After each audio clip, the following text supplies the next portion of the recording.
Hey everybody, welcome to episode 121 of the Metal Detecting Show podcast. My name is Kieran and I have been metal detecting now for 30 years.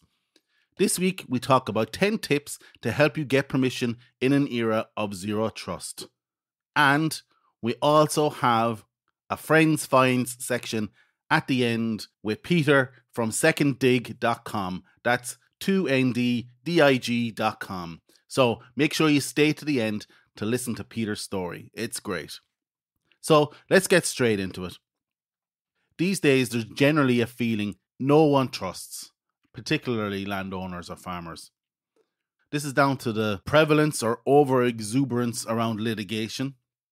No farmer is going to let you on their land for fear that you'll hurt yourself and sue them. No landowner is going to let you on their land if you hurt their livestock or if you damage the fields, in effect, if you damage their livelihood, and no amount of insurance is going to protect against that. We also have a situation, particularly in Ireland, where farmers are generally extremely private and don't like letting strangers on their land for various reasons. If you're living in Ireland, you know one of the main reasons, particularly if you drive a van like I do, and I'm not going to mention that, but you know, there is various reasons why farmers are so security conscious, and I don't blame them. You know, in an age of social media and IT and all that, you know, the psyche of the population has moved towards a more security conscious. Oh, my Facebook got hacked. I need to change my passwords. I don't trust this stranger. I don't trust this stranger online, because you can't trust anybody online. So that has bled into the persona of landowners for fear that you're going to hurt yourself, hurt the land, reduce the land value, and ultimately cost them their livelihood. Totally understandable. So what do you do to get permission in an era of zero trust? Well, to start, I probably should mention the mistakes people make that I have observed, particularly on forums and sites like that or in social media. One mistake, and I have mentioned every time I've talked about permissions, is carpeting the locality with leaflets and expecting a response. That's no different than sending out a spam email. You might get 1 to 2 responses for every 100 you send out. A lot of work. And the 1 or 2 responses that you get may not be suitable land at all for detecting. Now, I would say you should only give a leaflet to somebody whose land you want to hunt on. However, this activity of blanketing the whole locality for permission, it doesn't work. It's a lot of work for zero return. Another mistake I see people making is pushing for an answer. They go knock on the door and almost like they're a door-to-door salesman, they're pushing for an answer. They're pushing for the sale, almost begging for permission. That's never going to work. That doesn't build trust. Another mistake that's pretty evident is not following up. And I'll talk about follow-up later on. But not following up. Saying to a farmer, you sleep on that, I'll come back to you in a week or two, and they don't come back in a week or two. Even if the answer is no, and you know the answer is going to be no, you should always follow up. It builds trust. And then finally, not maintaining permissions. We talk about this as well later on. You do all the hard work to get a permission and then you abuse it. You see so many stories online of this. Graham from Unearthed did a great video on it there about 2 years ago. You should check it out. But yeah, not maintaining your permission, bringing your friends on, not communicating with the farmer, all this stuff. But I'm not perfect myself. I've got out since COVID finished about a year ago. I think I've asked about 6 or 7 farmers with zero return. Looking back in a period of self-reflection, these are the mistakes I think I made in those interactions. So one of the first mistakes I mentioned was the legislation. In my pitch, I would say, you know, metal detecting in Ireland is not illegal. You may think it's legal, but it's not illegal, blah, blah, blah. And straight away, that made me look untrustworthy. It's not that you don't want to mention the legislation or you shouldn't mention it. It's that straight away you're going, oh, this is not against the law, man. Oh, I'm pretty cool. This is not against the law. Straight away, the farmer is not trusting you. Other mistakes I've made, I think I've mentioned this one before, is jumping out of my van. I have a big red Volkswagen Transporter van. Pulling up to a farm and jumping out of the van and going, hey, how are we going? Blah, blah, blah. Any chance I can metal detect? But the minute they see me jumping out of that van, I suppose I do cut a dodgy looking dash at times, I suppose. So I needed to think about that moving forward. Another mistake I made I have this beautiful leaflet made with my mobile phone number, my email address, the website to the podcast, pictures of finds I already have, explaining who I am, where I'm from, and I hand it over. And on the back then it's got agreement to sign around 50-50 and all that. But bringing the leaflet, going up to the farm, talking to whoever comes to the door, whether they're the landowner or not, and saying, listen, are you the landowner? And they'll go, no, okay, listen, I'm Kieran, I'd like to metal detect on the land. Can you give this to the landowner and have them send me an out text if they're okay with this? Straight away, I've given them an out, and they don't have to respond to me. There is no onus on them to come back to me. So that was a big failing as well. However, it hasn't all been unsuccessful. Even though I got no permissions, I am looking back and, you know, there was a time where I was afraid to ask. There was a time where I didn't want to go knocking on a farmer's door and going, hey, can I metal detect in your land? Just because of all the questions and just talking to a stranger, cold calling. So the fact that I've got out and done that in the last year is good. I just need to keep plugging away and it'll happen, right?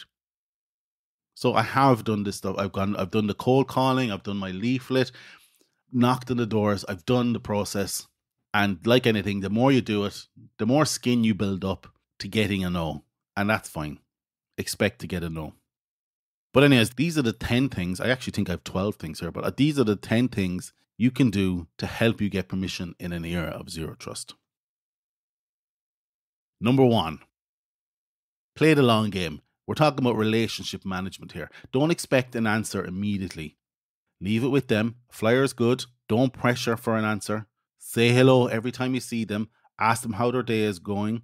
Say hello down the pub or at the local football game. Be present in their lives. Now, I don't mean show up on Valentine's Day with a big bunch of flowers and chocolates. Just be visible when your paths cross. You want the landowner or the farmer, when asked, who's that weirdo saying hello to you all the time, for them to go, oh, that's the metal detecting guy. He's looking for permission to metal detect on the farm. That's what you want. You want to be in their psyche as someone they know. If you're someone they know and is regular around the place, you're someone they can trust. Number 2, in relation to the mistakes I made, don't leave it to them to respond or expect them to leave a message for the farmer or landowner and expect them to come back to you. If you're not talking to the owner, come back when you can. So if you knock on the door and the person you're talking to is not the landowner, make your goodbyes, be very pleasant, and ask when would be more appropriate to come back to talk to the actual landowner. Don't leave a flyer, don't leave anything. Just say you'd like to talk to the landowner and get that. And then do come back when the landowner is there and do have the conversation. Number 3, never say dig. Always say metal detect. Maybe a sin of omission, but dig equals damage and damage equals hassle for a landowner or a farmer. Number 4, and this is because I've made this mistake, never mention the law or legislation unless they ask. Obviously, obey the law if you're finding something. However, in a zero trust era, the thoughts of someone bringing the authorities onto your land is a major blocker for landowners. They don't want the hassle. They don't want people from the state traipsing around their property. They don't want any of that. If they ask what potentially can happen, obviously spell it out for them. They should know this anyways. I actually have it included in my leaflet, so if they want to read the leaflet, they'll see it. It's not like you're saying, like in Ireland, oh, I need to ring the authorities within 72 hours and the guards will come out and have a look at the site and they may bring an archaeologist with them and blah, blah, blah, blah, blah. Hassle. All the farmer is hearing is hassle, hassle, hassle, blah, blah, blah, blah, blah, hassle, hassle, hassle, blah, blah, blah, blah, blah. Cross that bridge when you get to it. Have it on the leaflet or agreement that you've produced. They can put 2 and 2 together themselves. You don't need to be explicitly going into a big drama production around what would happen if something major were to be found. Number 5, be pleasant, even in rejection. They may sleep on the idea and give you a thumbs up the next time you ask. And that brings me to point number 6. Follow-up. The fortune is in the follow-up. Just like when you ask, is the farmer or landowner there?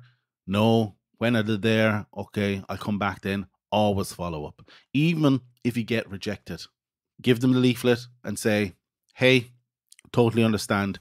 Here's my leaflet in case you reconsider. I might check in with you in a couple more weeks. Or if I see you down the football club, I might just check in with you to see if you've changed your mind or if you slept on it. The fortune is in the follow-up. Always follow up. Number 7, bring proof. There might be your detector. It might be typical finds you find. Mention other permissions as proof. So when you go up to ask, have a couple of fines in your pocket, even have your detector by your side, and be willing to name drop other permissions that other landowners have given you. You can be sure all the landowners within a 20-mile radius all know each other. Number 8, it probably should be the most important point and probably should be number 1, but don't be afraid to ask. If you don't ask, you're not getting permission. You're sitting on your ass looking at the wall. You need permissions, you need to ask. What's the worst they can say? No. It does get easier to hear no, and it's not personal. Don't be driving away thinking that they're going to be thinking about this loser I just had to say no to. They're going to say no, and you're going to be forgotten about within 5-10 minutes. So don't take it personal, take it on the chin, and move on to the next one. It's a numbers game. Number 9, and like I was saying about making sure you're speaking to the landowner, do it face-to-face, missionary style, with the landowner. Whisper in their ear and say, "Can I detect on your pastures?" Seriously, if you're face-to-face, it's very hard to say no, especially if you're equipped, ready to go. So like point number 7, rock up with your finds, with your detector by your side. Very hard for them to say no if you're face-to-face. And number 10, something I was guilty of myself this year, don't ambush a landlord when they are going about their business on the land. You're a nuisance at this time. They're trying to get the fields ploughed or crop taken in. They do not want to be stopping to talk to some langer, as we say in Cork, some langer rocking up, big mawky head in them saying, "Oh, can I metal detect your land?" Pick and choose your moments. Like if they're standing on the road or beside the machine, that could be the perfect time. If they're wrapping up from a successful day, catch them. It's all about timing. It is an art form in itself, doing a cold call when a farmer is working a field.